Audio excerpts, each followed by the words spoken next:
Have you made jam yet? If not, this blueberry jam is going to take you through every step so you feel confident and comfortable to can jam just like I do here. It's going to be the perfect consistency because we're using pectin, so it is fail-proof and it's absolutely delicious. So let's make some.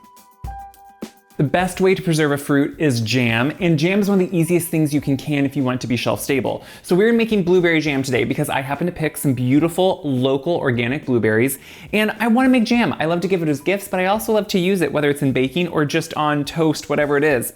So what I have here are the blueberries. Now this is very similar to any jam you're going to make with a pectin. I'm using boxed pectin. It's the low sugar because that way we get a little bit less sugar. But what this does is ensures that it sets at that traditional viscosity. So there are different ways to make jam. On my website, I have a blueberry jam without pectin. This is one with pectin. So it kind of takes a little bit of guesswork away, a little bit of the texture that maybe you're used to from a grocery store. This is gonna be very similar, but have the bright flavor of fresh berries. Always worth making at home. To start though, blueberries, as you know, they have a little bit more of a protective kind of skin on them. And so what we need to do, unlike other berries, is break them down before we actually go to make the jam. Now I'm gonna use just like a potato masher. You can, if you want to, see how I'm just going in there and starting to mash them up and instantly they start breaking apart because they're ripe. You could pulse this a few times in a food processor or a blender. You don't wanna make it a puree. You just wanna make sure they're all kind of breaking down, and then that's how we measure them properly.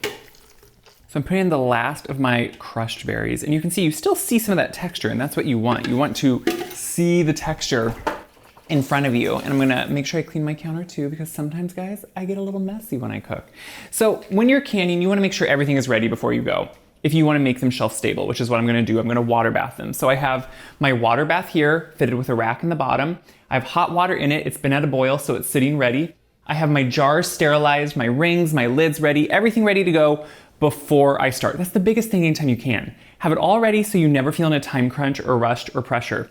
So what I'm gonna do is start with the berries. We're gonna put them right into my heavy bottom kettle. Now I'm using, it's a Kilner jam pan is kind of what I use it for. I just like it, I think it works really well. But any heavy bottom, like, think, you know, a good quality pan is what's important here, or a saucepan or a stock pot. So to this, I'm gonna add a little bit of lemon zest. You know, it can go too much, but a little bit really brings out that fresh flavor. And I think that can really be essential. So just a little bit of the lemon zest is gonna go a long way in waking all that fresh flavor up. So we're gonna pop this right in. It already smells so good. We're gonna add a very small amount of butter. This just helps the foaming stay down because you don't want to can foam. You have to remove any foaming that happens, but the butter, usually that fat keeps it down. And then our low sugar pectin. I'm gonna sprinkle this right in. I'm gonna take it over to the stove. I'm gonna stir it and heat it up to a rolling boil. This is starting to boil around the edges, but that's not a rolling boil. We need to bring it up to a rolling boil, meaning you cannot stir it down, as in if you keep stirring it, it keeps boiling. But what I am doing, do you see that foam that's starting to come up? That's what you wanna remove. Foam, or air is what foam is not something you can safely.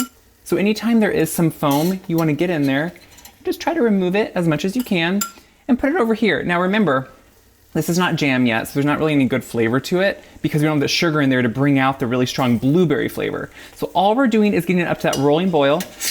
Then we're gonna add the sugar, cook it 1 minute, and then it's done and ready to can. Now that the sugar's in, I'm just gonna return it to that rolling boil. So again, where I can't stir it and stop the boil, time it for 1 minute when it's at that rolling boil, and then we're ready to go. So this has cooked for exactly 1 minute once it was at a rolling boil. And this is one of those things where you don't, what's nice about boxed pectin is it takes any guesswork out. Don't feel like you're cheating. You're not. You're doing it so you have no question of how it's going to turn out. And especially if you're just beginning or you want to do it quickly, this is the way to go. So what I have here are my sterilized jars. I'm turning them over, and I always have a few extra too. And then what I'm going to do is use funnel just to keep it as clean as I can, a good ladle, and I like to put them on a tray just so I can keep it, hopefully, the idea is hopefully a little cleaner here. So what I'm gonna do is have them over here. And at first, remember when jam is hot like this, it looks very liquidy, but when it cools is when it gets that perfect viscosity. So what I'm gonna start doing is pour this in, leaving my right amount of headspace at the top. And you can see there's just a little bit of texture in this, that's what I love. And then once they're full, we're gonna put the lids and rings on, and we're just gonna seal them. When you're all done, you always wanna, before you put the lids and rings on, Take a little bit of clean paper towel, hot water, and wipe off the rim to make sure there's no residue from the jam or drips that could cause a bad seal. Now, if you don't want to seal these, you could put this in containers and put it into the freezer. It can freeze, that's fine. Let it thaw in the fridge overnight when you want to use it. You can put it in the fridge. It won't last as long in the fridge. A freezer will keep it probably 3 to 4 months, a fridge 3 to 4 weeks. So what I do is have my ready lid. Never reuse your lids, always get new ones. But my jars are reused, my rings are reused, which is why you see some marks on them. And then you tighten it to fingertip tightness and you're good to go. So now what we can do is take this right over to our awaiting water bath that is hot and boiling. Now this is why I put it on a tray also. I can just pick this up and take it with me, which to me works very nicely. So I'm gonna set it right here. I have this boiling. There is a rack in the bottom. You can buy canners that are ready to go, or you can make your own if you have the proper rack. So what I'm gonna do is make sure I put the jars in, and that they're covered by water by at least an inch, which I know they will be. And then they just have to have a quick water bath. It's very short, and then they're gonna seal. And that's all there is to this. I'm taking them out of the water bath, and you're hearing little pings as I'm doing it. Do you know what that is? That's the sealing. That's how quick these are. You know, the high sugar makes them really safe and easy to can.